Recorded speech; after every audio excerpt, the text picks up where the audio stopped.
changed his oil regularly, kept his receipts, never missed a service interval. By every measure, he was doing everything right. Except one thing. He'd been using a 5W30 conventional blend that was perfectly fine for his previous car, an older Camry with a naturally aspirated 4-cylinder, and just kept buying the same jug out of habit when he got the truck. The Tacoma has a turbocharged engine, the 2.0.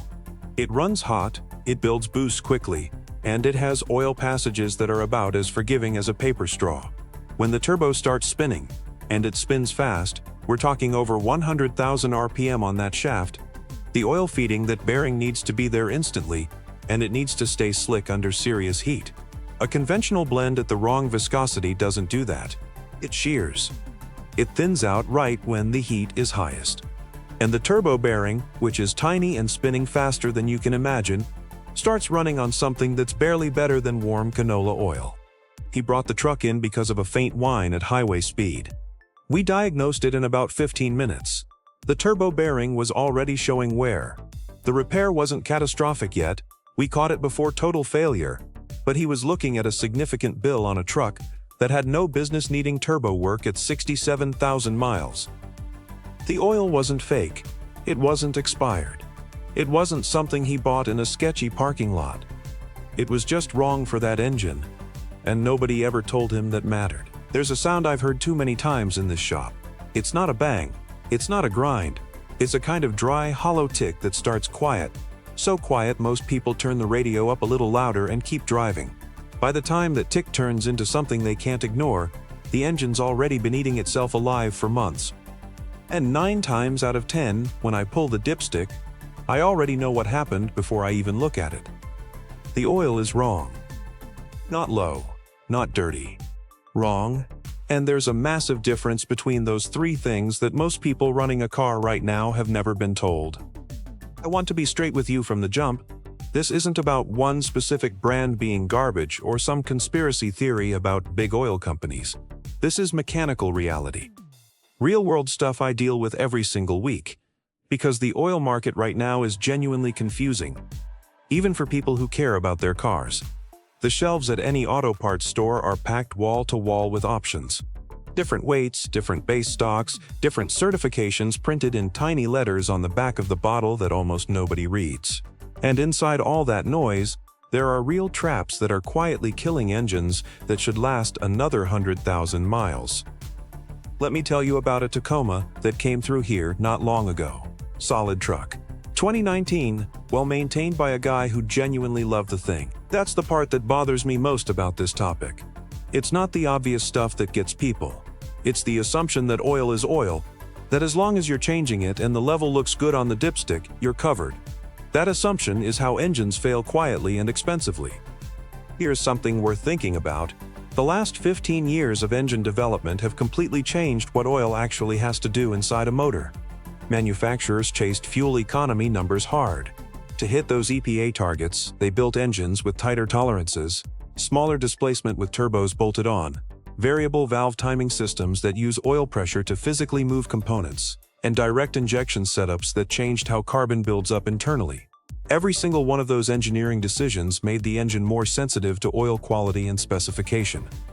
A 5W20 full synthetic recommended for a 2022 Honda CR-V with a 1.5 turbo is not interchangeable with the 0W20 a 2022 Toyota RAV4 hybrid wants. Both are synthetic.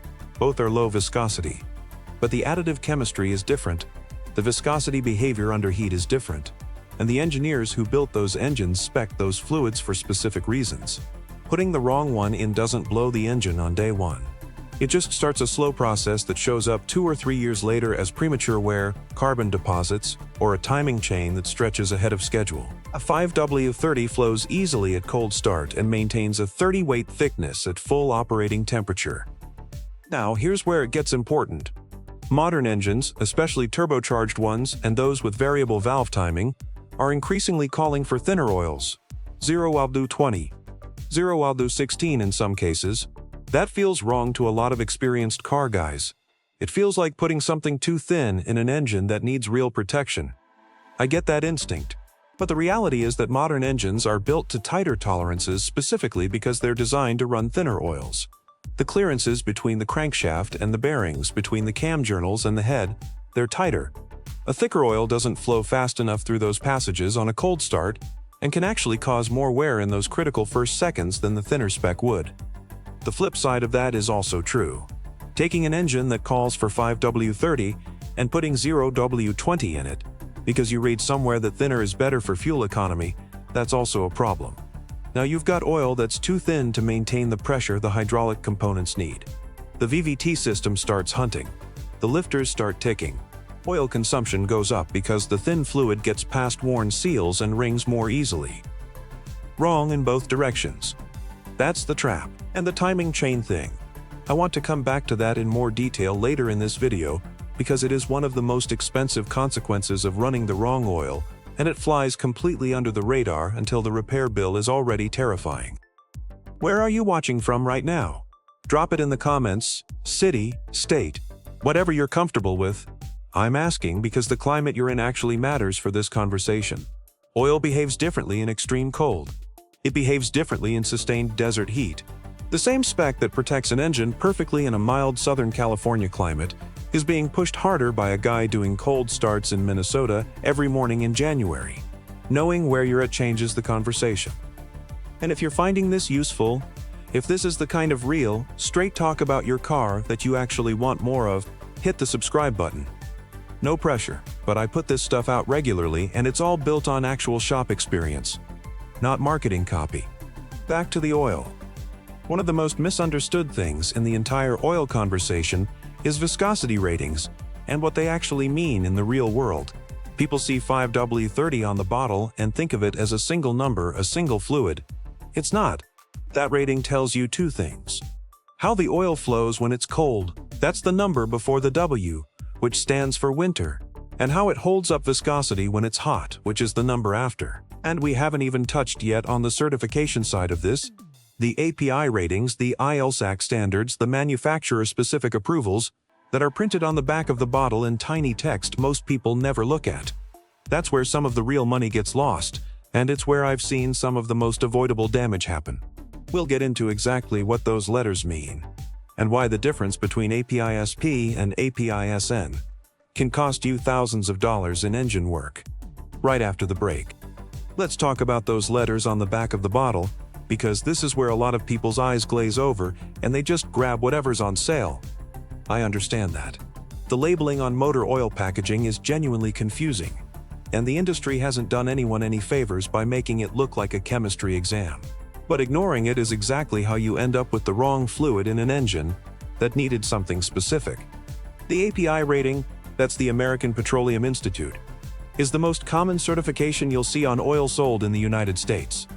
Right now, the current top-tier rating for gasoline engines is API-SP, which replaced API-SN Plus in 2020. The difference between those two isn't just a marketing update. SP added specific requirements around low-speed pre-ignition protection, which is a real and destructive phenomenon in turbocharged direct injection engines. It also added better deposit control for timing chain systems and improved protection against oxidation. If you're running a turbocharged engine built after 2018 and you're buying oil rated only API-SN, not SN+, just plain SN, you are running a fluid that was not formulated with the protection requirements your engine actually needs. It's not poison, it won't detonate on contact, but it's leaving your engine without specific protections the manufacturer built the service interval around. Over time, that gap shows up. Here's a real example of how this plays out in practice. Low-speed pre-ignition. People in the industry call it LSPI, is a phenomenon where the air-fuel mixture inside a turbocharged direct injection cylinder ignites before the spark plug fires. It happens at low RPM under high load, think merging onto a highway from a slow roll, or climbing a steep grade while the engine is loafing in a high gear.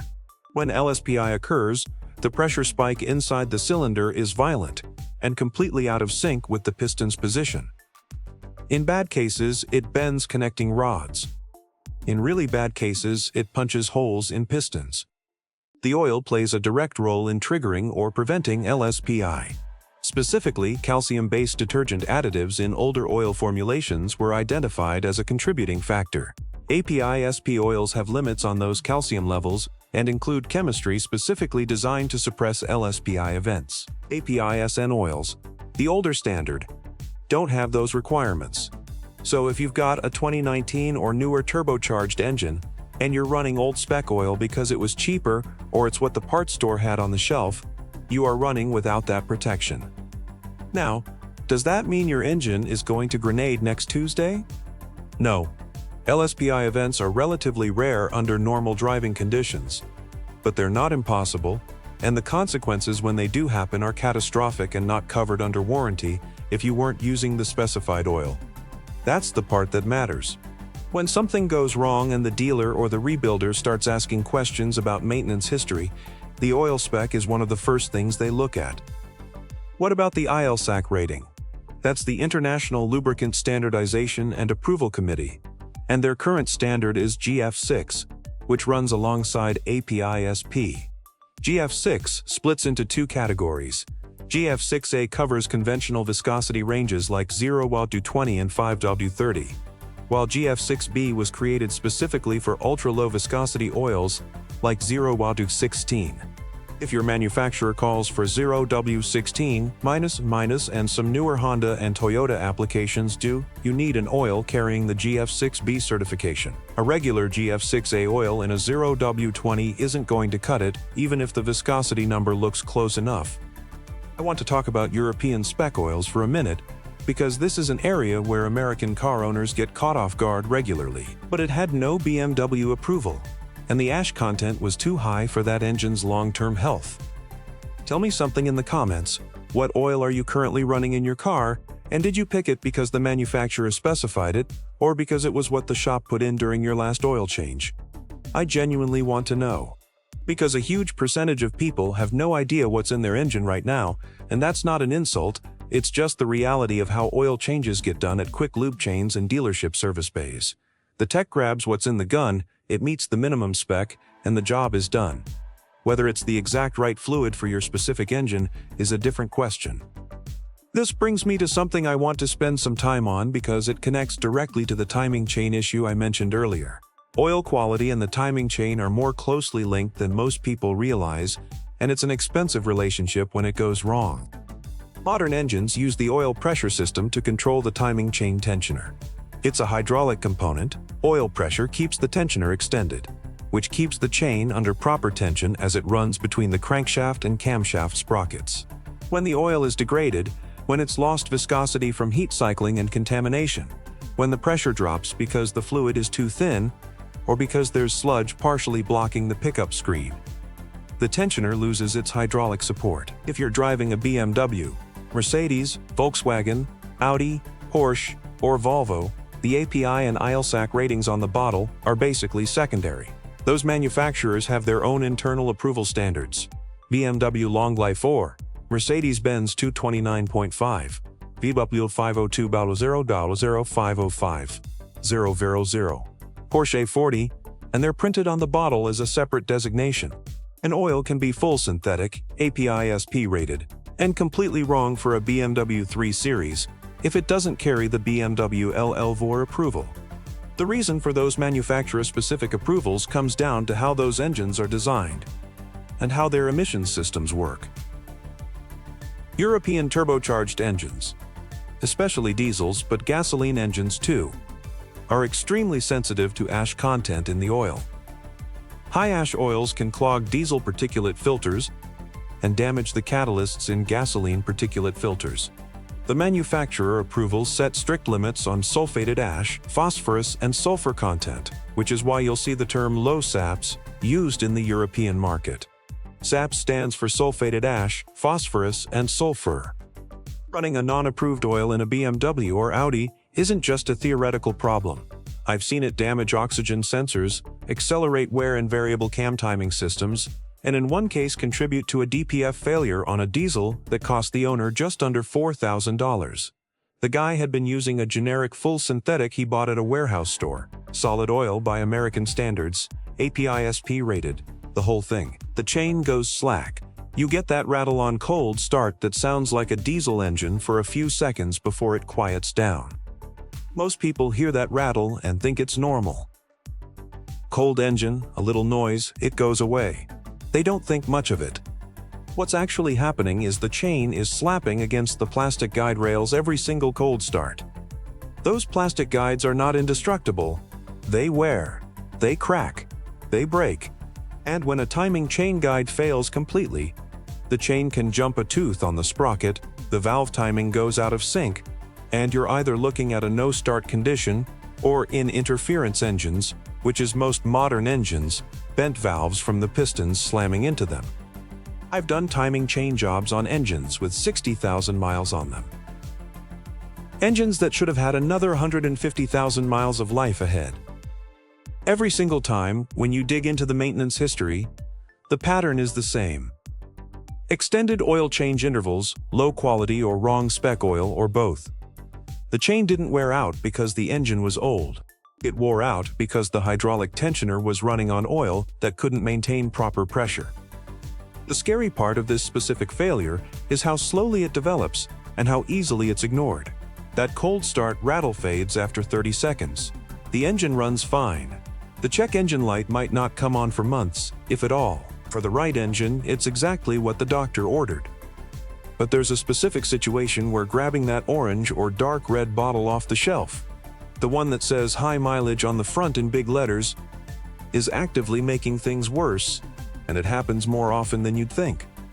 High mileage oils are formulated with seal conditioners, chemical additives that cause the rubber seals and gaskets inside your engine to swell slightly.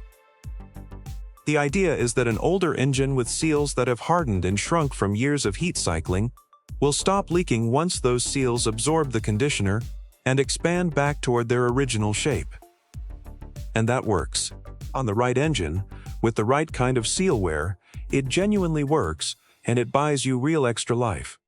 The problem shows up when someone puts high mileage oil in an engine that still has healthy, pliable seals. Not every engine with 80,000 or 90,000 miles on it has degraded seals. Some engines at 120,000 miles still have seals in great shape because they were maintained well and never ran hot. When you introduce seal conditioners into an engine with healthy rubber, you can actually overswell those seals. They get too big for their channels. They start to deform. And now you've created a leak where there wasn't one before. Or you've caused a seal to fail prematurely by pushing it past its design tolerance. I had this exact situation walk through my door about 8 months ago. People drive with that rattle for a year before something finally breaks because the symptom feels minor. It doesn't feel minor. It's a warning that the chain is already being damaged every single morning. And here's the thing. Catching it early is cheap. A timing chain tensioner on a lot of 4-cylinder engines is a $200 part. Replacing a stretched chain with broken guides on the same engine is a $1,200 to $2,000 job minimum, depending on the engine, and a lot of timing chain jobs go higher than that once you're in there, and find what the chain damage actually caused downstream. The oil that caused this whole sequence. Usually whatever was cheapest or most convenient. The price difference between the right oil and the wrong oil on a single oil change is maybe $8 to $12. That's the math that should keep you up at night. We're going to get into the specific oils, and yes, the specific situations where I've seen the worst damage done. Some of it will probably surprise you because it's not the cheap stuff causing all the problems. There's a category of oil that people buy specifically because they think they're protecting their engine, and it's quietly doing the opposite in a very specific type of motor. That's coming up next. Here's the one that surprises people the most. And I want to be careful about how I say this because I'm not telling you that high mileage oil is bad. It's not. A woman brings in a Mazda CX-5 2017, 94,000 miles, absolutely clean maintenance record. She'd started using a high mileage synthetic because a guy at the parts counter told her anything over 75,000 miles should be running it. No other reason. The engine had 0 oil leaks before she switched. 6 months later, she's got a rear main seal weeping and a valve cover gasket that's seeping on the passenger side. Both were dry before. The engine didn't need seal conditioning. It needed to be left alone with the correct standard synthetic the manufacturer specified. The repair wasn't catastrophic. Rear main seals and valve cover gaskets aren't the end of the world. But it was an avoidable expense on a well-maintained car, caused entirely by the wrong product being used for the wrong reason, based on bad advice from someone who meant well. The rule I use in my shop is simple. High mileage oil is for engines that are showing signs of seal wear. Light oil consumption, minor seepage around gaskets, that slightly oily film on the outside of the engine around the valve cover. Those are the signs the seals are tired and would benefit from conditioning. If the engine is dry and consumption is normal, stick with the standard spec the manufacturer calls for, regardless of how many miles are on the odometer. Mileage alone is not a reason to switch. Now let me talk about the synthetic versus conventional debate, because there's still a lot of confusion out there, and some of it is being kept alive deliberately by people who sell conventional oil. Full synthetic is better. That's not a controversial opinion in 2024, it's established engineering fact. Synthetic base stocks are more uniform at the molecular level, they maintain viscosity more consistently across temperature extremes, they resist oxidation longer, and they carry additive packages more effectively. For any modern engine, especially anything turbocharged, direct injected, or with variable valve timing, full synthetic is not a luxury. It's what the engine was designed around.